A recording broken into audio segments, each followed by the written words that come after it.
Good morning বন্ধুরা, তোমরা আশা করি বুঝেই গেছো আমার আজকের ভিডিওটা কী নিয়ে। আজ আমাদের দুজনের একটা ছোট্ট উইশ পূর্ণ হলো। এইরকমভাবেই যেন আমরা আমাদের দুজনের ছোট ছোট ইচ্ছাগুলোকে পূরণ করতে পারি। তোমরা সবাই আশীর্বাদ করবে। আসলে সত্যি কথা বলতে আমার বরের খুব ইচ্ছে ছিল যে না, ঘরে একটা এসি লাগাবে, আর এত গরম পড়েছে তো আর কি, ইচ্ছে যখন হয়েছে পূরণ তো করতেই হবে।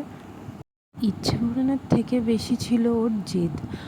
ও যেটা একবার বলবে আমি এটা করব, তো ওকে কেউ আটকাতে পারবে না। তার কিছুক্ষণের পরেই দেখি ও নিজে থেকেই আমাকে বলছে যে তুমি ভিডিওটা করছো না কেন।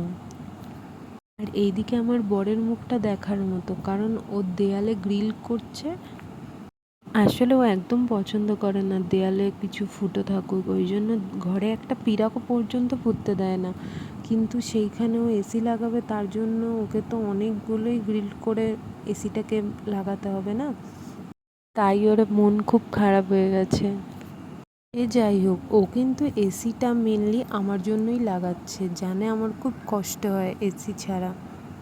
তার থেকে বেশি দুঃখ আমার লাগছে, কারণ ও তো আর 2-3 দিন পরেই চলে গেছিলো কাজে।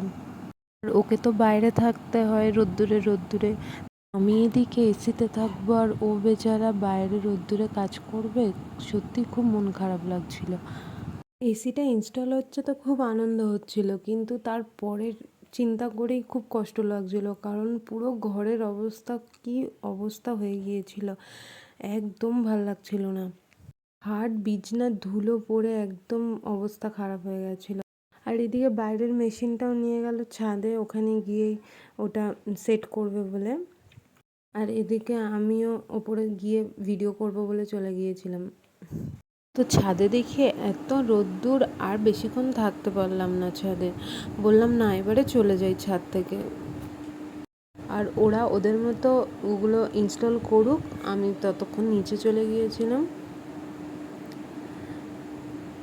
তো নিচে গিয়ে দেখে ঘরটার অবস্থা ঠিক এরকমটা দাঁড়িয়েছে। কি বাজে অবস্থাটাই না হয়ে গিয়েছে ঘরটার।